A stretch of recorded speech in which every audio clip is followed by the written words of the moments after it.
लाडकी बहीण योजना जेव्हा सुरू केली होती त्यावेळी त्या संदर्भातले काही निकष होते। त्या निकषाच्या आधारावर बहिणींना अर्ज करायला सांगितला होता आणि कागदपत्रांच्या पूर्ततेला वेळ लागेल म्हणून ही मुभा दिली होती की त्यांनी सेल्फ सर्टिफिकेशन करायचं, म्हणजे त्यांनी जे सांगितलं ते सत्य मानून आपण त्या ठिकाणी त्यांना लाडक्या बहिणीचा लाभ देणं सुरू केलं।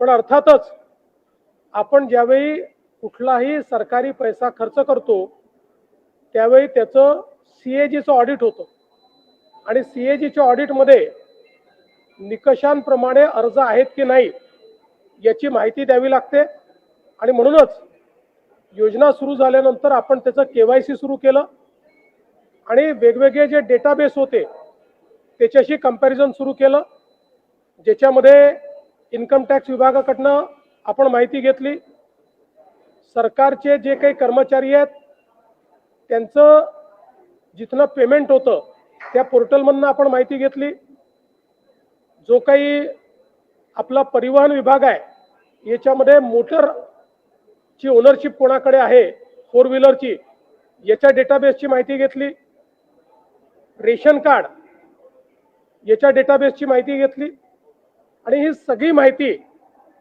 आपण ज्यावेळेस कोलेक्ट केली त्यावेळी असं लक्षात आलं की 5 लाख लोक असे आहेत ज्यांच्या घरी सरकारी नोकरी आहे, 14,000 तर पुरुषच निघाले, जवळपास 10 लाख असे निघाले की ज्यांचं उत्पन्न 2.5 लाखापेक्षा जास्तीचं आहे।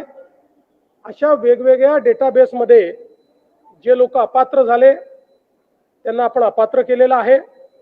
त्यासोबत आपण हे सांगितलं होतं केवायसी करून घ्या, म्हणजे जे काही माहिती तुम्ही सादर केलेली आहे ती आतापर्यंत सत्य मानण्यात आली, आता त्याची कागदपत्र द्या। पण मोठ्या प्रमाणात केवायसी झाली नाही। आता एक गोष्ट आपण लक्षात घ्या की ज्यांना अर्ज करता येतो, सेल्फ सर्टिफिकेशन करता येतं, त्यांना केवायसी करता येत नाही असं मानणं काही योग्य नाही। पण जवळपास 9 महिने सातत्याने पाठपुरावा केल्यानंतरही ज्यांनी केवायसी केली नाही ते अर्थातच कुठला तरी एखादा निकष पार पाडत नाही म्हणून त्यांनी केवायसी केली नाही। आणि म्हणून हे जे काही आत्ता या ठिकाणी जवळपास जे काही तुम्ही सांगितलं 60 लाख 80 लाख जो काही आकडा तुम्ही दिलेला असेल तर ते लोक या योजनेच्या पात्रतेचे निकष हे पूर्ण करताना दिसत नाही। जवळपास 1,70,00,000 महिला, थोडं आकडा कमी अधिक असेल 3-4 हजार पण 1,70,00,000 महिला ज्या आहेत या निकष पूर्ण पार करतात, त्यांची केवायसी झालेली आहे, त्यामुळे त्यांना लाडक्या बहिणीचे पैसे मिळतच राहतील। ज्यांनी केवायसी केली नाही त्यांना आता आम्ही पैसे देणार नाही, पण त्यांनी दिलेले पैसे आम्ही वसुली करणार नाही। मात्र 14,000 ज्या पुरुषांनी पैसे घेतलेले आहेत त्यांच्याकडनं मात्र पैसे हे वसूल केले जातील।